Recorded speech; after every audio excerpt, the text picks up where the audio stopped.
எங்க அம்மா கிறிஸ்மஸ்க்காக plum cake செஞ்சிருக்காங்க. வாங்க ரெசிபி பார்ப்போமா? ஹாய், எல்லாருக்கும் வணக்கம். நான் இன்னைக்கு கிறிஸ்மஸ்க்காக ப்ளம் கேக் ரெசிபி தான் செய்ய போகிறேன். அதுக்கு நான் ஃபஸ்ட்டு இந்த நட்ஸ் எல்லாம் ஊற வச்சுருக்கேன். இப்போ நம்ம ரெசிபி எப்படி செய்கிறதுன்னு பார்க்கலாம் வாங்க. ஃபஸ்ட்டு வந்து 1 கப் ஆரஞ்சு ஜூஸ் எடுத்துக்கலாம். அதில் நான் முந்திரி பருப்பு, பாதாம் பருப்பு, பிஸ்தா பருப்பு, வால்நட்டு எல்லாமே எடுத்திருக்கேன். அப்புறம் கருப்பு கலர் காஞ்ச திராட்சை இதெல்லாம் எடுத்திருக்கேன். எல்லாமே வந்து 2 டேபிள் ஸ்பூன் எடுத்திருக்கேன். அப்புறம் செரியும் டூட்டி ஃப்ரூட்டியும் 3 டேபிள் ஸ்பூன் எடுத்திருக்கேன். உங்ககிட்ட என்ன நட்ஸ் இருக்கோ அதெல்லாம் போட்டுக்கோங்க. அப்புறம் காஞ்ச திராட்சை இதெல்லாம் போட்டு நான் வந்து அந்த ஆரஞ்சு ஜூஸில் 4 ஹவர்ஸ் வந்து ஊற வைக்க போகிறேன். நீங்கள் அட்லீஸ்ட் 1 ஹவராவது ஊற வைங்க, அப்போ தான் டேஸ்ட்டாக இருக்கும். எவ்வளோ நேரம் ஊற வைக்கிறோமோ அப்போ தான் நல்லாயிருக்கும். அடுத்தது கேரமல் சிரப் செய்யலாம். 1/2 கப் வந்து சுகரு. இதை வந்து நம்ம கேரமல் பண்ணிக்கலாம். மெதுவாக சிம்மில் வச்சு பொறுமையாக செய்யுங்க, இல்லைன்னா கரிஞ்சு போயிடும். அப்புறம் இந்த கரிஞ்ச ஸ்மெல் அடிக்கும். அதனால் சிம்லே வச்சு நம்ம பொறுமையாக கேரமல் ஆகுற வரைக்கும் பண்ணலாம். அந்த கட்டியெல்லாம் இல்லாமல் அப்படியே அந்த ப்ரௌன் கலரில் சிரப்பு வரும். இப்போ பார்த்தீங்கன்னா கொஞ்சம் கொஞ்சமாக அந்த கலர் வந்துட்டு இருக்கு. இப்போ பாருங்க, நல்லா கட்டியெல்லாம் இல்லாமல் அந்த கலரில் சிரப்பு வந்து ரெடி ஆகிடுச்சு. இப்போ நம்ம கேரமல் சிரப்பு ரெடி ஆகிடுச்சு. இதில் 1/4 கப் வந்து தண்ணி சேர்த்துக்கலாம். தண்ணி சேர்த்தோன்னே கட்டியாகும், பயப்பட வேண்டாம். அந்த சிம்லேயே வச்சு நம்ம கலர்னோன்னா லிக்யூட் கன்சிஸ்டன்சிக்கு வந்துடும்.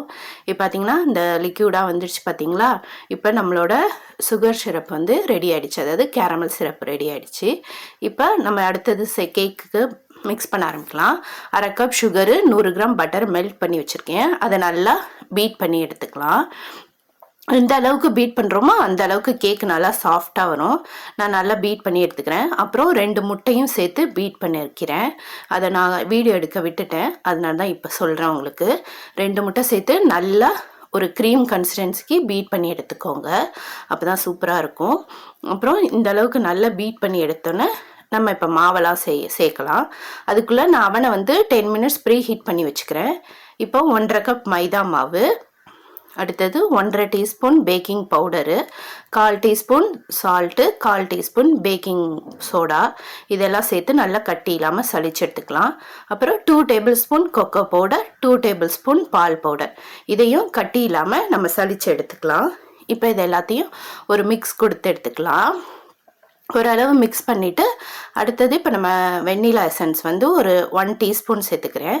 அதையும் போட்டு அப்புறம் ஏலக்காய் தூள், அதுக்கப்புறம் வந்து பார்த்திங்கன்னா இந்த கேரமல் பண்ணி வச்சுருக்கோம் இல்லையா சிரப்பு, அதையும் சேர்த்து நல்லா கட்டி இல்லாமல் மிக்ஸ் பண்ணி எடுத்துக்கலாம்.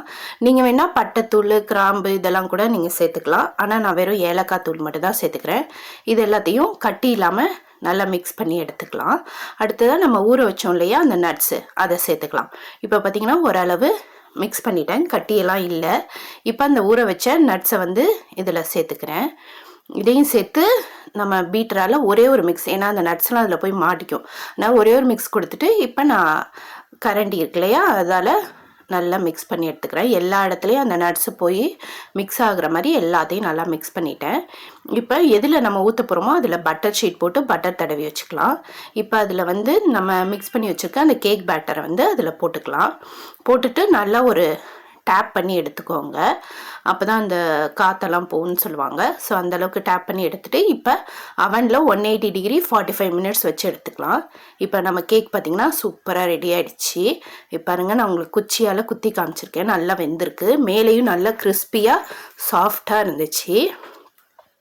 சூப்பரான ப்ளம் கேக் வந்து ரெடி ஆகிடுச்சு. இப்போ நான் உங்களுக்கு எப்படி இருக்குன்னு அந்த கேக்கை கட் பண்ணி காக்குறேன். கட் பண்ணும்போது பார்த்தீங்கன்னா அப்படியே கொட்டுற மாதிரி இருக்கும், அதனால் நீங்கள் ஒன்றும் ஃபீல் பண்ண வேணாம், ஏன்னா நட்ஸ் எல்லாம் போட்டிருக்கோம்ல அதனால அப்படி இருக்கும்.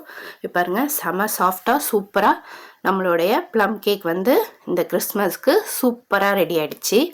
நீங்களும் உங்கள் வீட்டில் இந்த கிறிஸ்மஸ்க்கு இந்த ப்ளம் கேக்கை செஞ்சு பாருங்கள். எப்படி இருந்துச்சுன்னு எனக்கு கமெண்டில் சொல்லுங்கள். சூப்பரான ப்ளம் கேக் வந்து ரெடி ஆகிடுச்சு. எல்லோரும் என்னோடய சேனலை சப்ஸ்கிரைப் பண்ணுங்கள். அப்புறம் இந்த கேக் ரெசிபியும் செஞ்சு கமெண்டில் சொல்லுங்கள். என் பொண்ணு சாப்பிட்டு காமிச்சிட்டு எப்படி இருக்குன்னு சொல்லுவா. தேங்க்யூ, பாய். இப்போ நான் கேக் சாப்பிட்டு காமிக்கிறேன்.